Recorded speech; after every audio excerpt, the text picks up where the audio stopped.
Hey all, and welcome back to a new episode of Dutch Drone Videos. Today I'm going to show you how I create my videos. But first I'm going to tell you something about myself.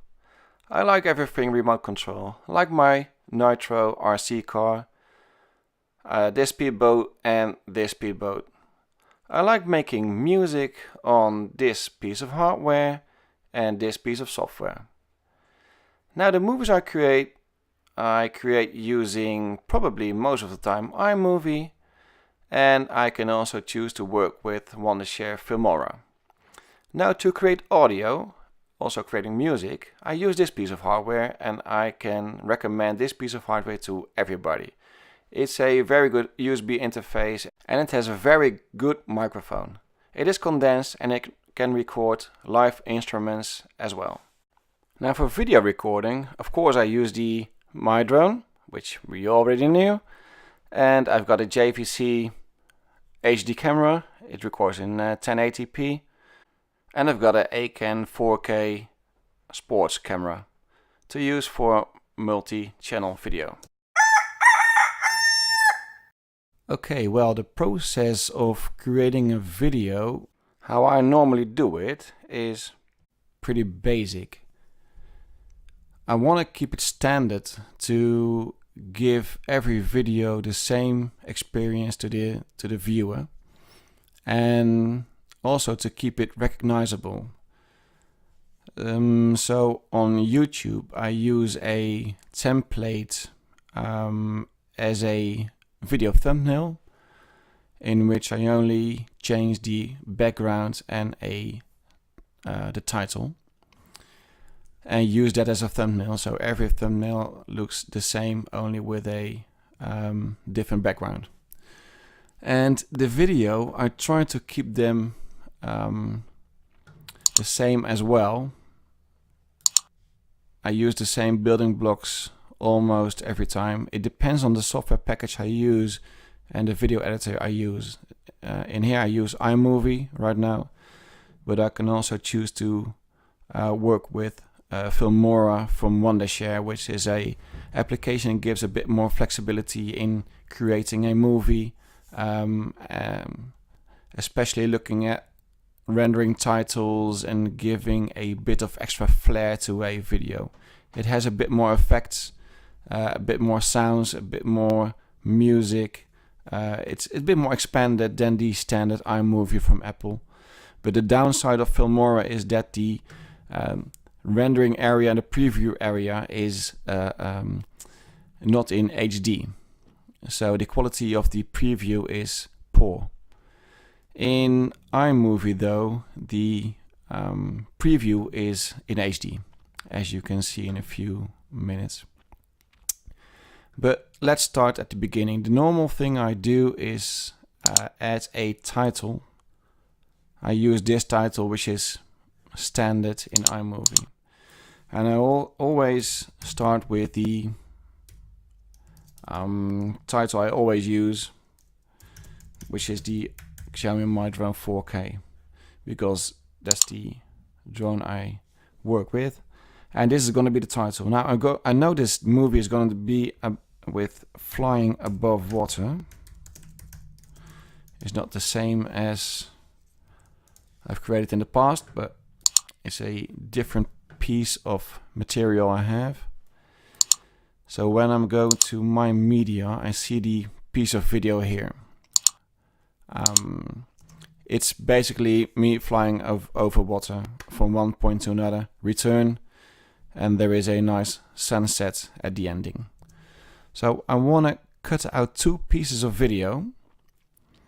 The complete video contains the boat we've already seen in the past in another video of mine, so I'm gonna cut that away, and I'm gonna put this whole video at the end of the title, and I'm gonna rescale my window so I can see the whole movie, including the title. Now I'm gonna scroll to the part where the boat is out of the image, and I'm gonna start from there, because I know that after the boat is gone, I'm gonna fly in one straight line to the end of the lake and return. Now I'm gonna hit Command B to cut this part away and hit backspace. So that part is gone. And then I can see me flying over water, and until there is a point on which I going to rotate the drone, and that's gonna be about here. Well, I'm not gonna be specific about it. Just hit Command B again, and this is just almost me flying in one straight line. Now it's 1 minute, 1.6 minutes right now, so it's a bit long to look at one steady image. So I'm gonna speed it up using the speed indicator.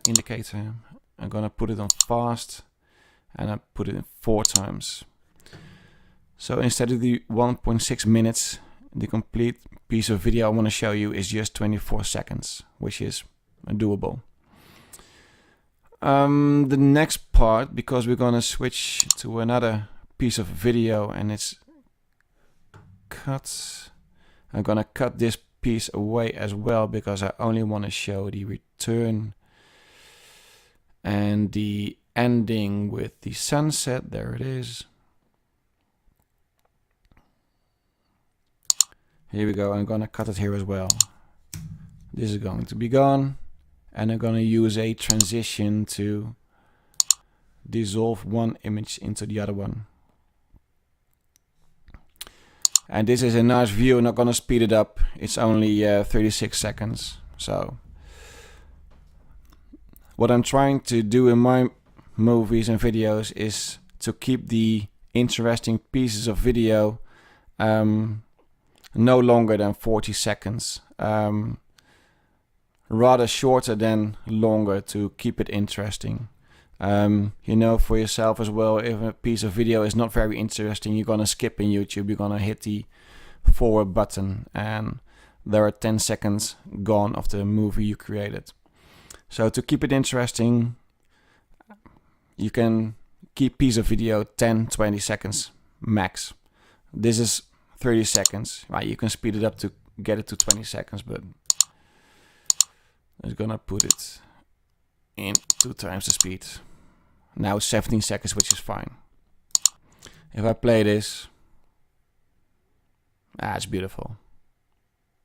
You can see the ripples in the water, you can see the sunset.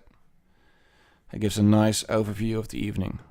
Okay, at the ending I always use the same title as well, to keep it all standard and recognizable. This is thanks for watching.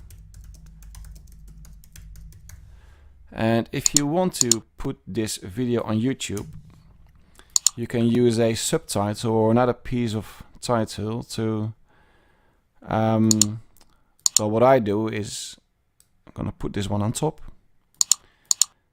The upper title I'm using to hit the subscribe button here, and in the YouTube video studio editor you can use a option to add a subscribe button here. Now this is always the Dutch Drone Videos title. That's not going well. And I'm gonna put that in the font size 36. There are probably a lot of ways to create templates for this. I haven't looked at that yet, but I assume that is possible. And now we have a small movie. I'm gonna hit a transition there and there. And now when I play it, it's a nice movie. It's short but sweet. Tells the story, looks good. Although this is not rendered yet. But yeah, speed it up a bit. That's fine. And at the end there is the sunset. And eventually the titles. Now if you want to keep it a bit more interesting, you can add sound or music to it. So if I go to my media, I have a piece of music here.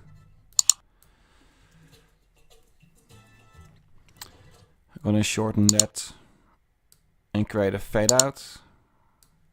That's almost as long as the title. So when the video ends, the music drops as well.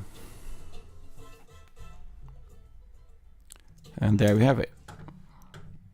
A small video.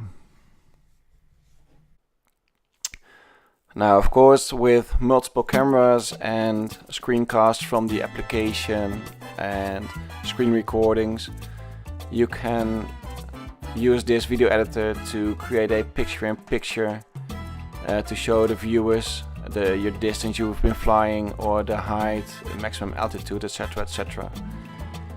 to give more information about your flights.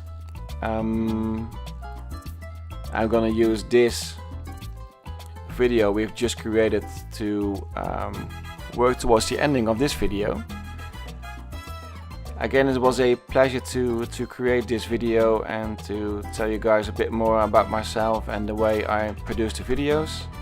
And as always, hit the subscribe button at the end of this video, and hope to catch you in the next video. Thank you very much. Bye bye.